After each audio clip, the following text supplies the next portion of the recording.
Periodontal disease is significant because it leads to the loss of teeth and tooth-supporting bone. It is pandemic, with some 75% of adults worldwide affected by the disease to some extent. However, its true significance lies in its ability to cause life-threatening illness.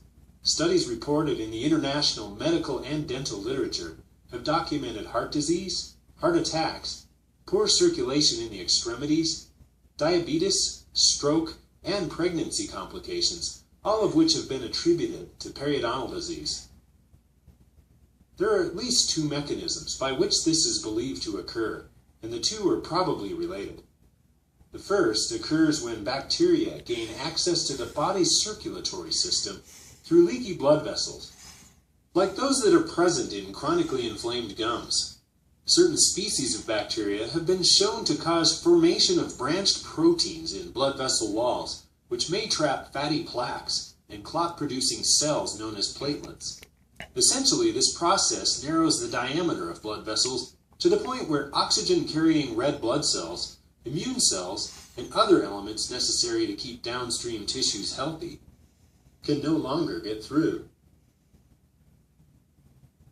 The second mechanism is activated through the presence of long-standing inflammation somewhere in the body, including chronically inflamed gingiva. In response to chronic inflammation, the liver and cells that line blood vessels produce a substance known as C-reactive protein, or CRP. When CRP levels exceed 3 milligrams per liter of blood, a person is at elevated risk for developing cardiovascular disease.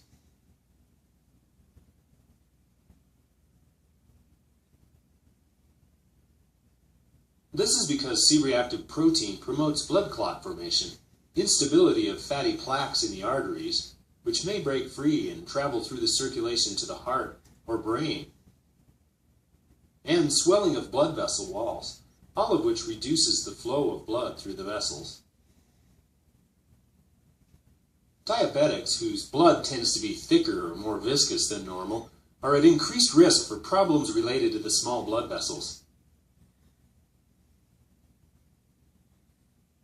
Elements in cigarette smoke also cause a narrowing of the small blood vessels. Consequently, smoking and diabetes, combined with long-standing periodontal disease, compounds a patient's risk of systemic health problems.